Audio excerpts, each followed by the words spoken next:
whoever seek anything except Islam, that won't be accepted from him, and he will be loser in the day of judgment. কিয়ামতের দিন ইসলাম ছাড়া কেউ যদি অন্য কোনো ধর্ম তালাশ করেছে দুনিয়াতে, তার এই মতাদর্শ গ্রহণ করা হবে না, and he will be loser. সে হবে লুজার, ক্ষতিগ্রস্ত, হাই হাই কোম্পানির ম্যানেজার। ওর আমও শেষ, সালাও শেষ। আওয়াজ করে বলেন ঠিক কি না? এজন্য ইসলাম পেয়ে আমরা খুশি না বেজার?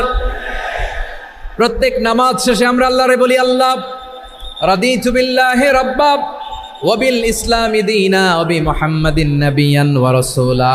ও আল্লাহ, তোমারে রব হিসেবে পেয়ে আমরা খুশি।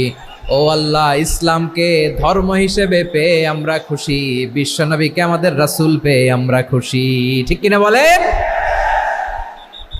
ইসলাম ছাড়া অন্য কোনো ধর্ম আমরা গ্রহণ করব না।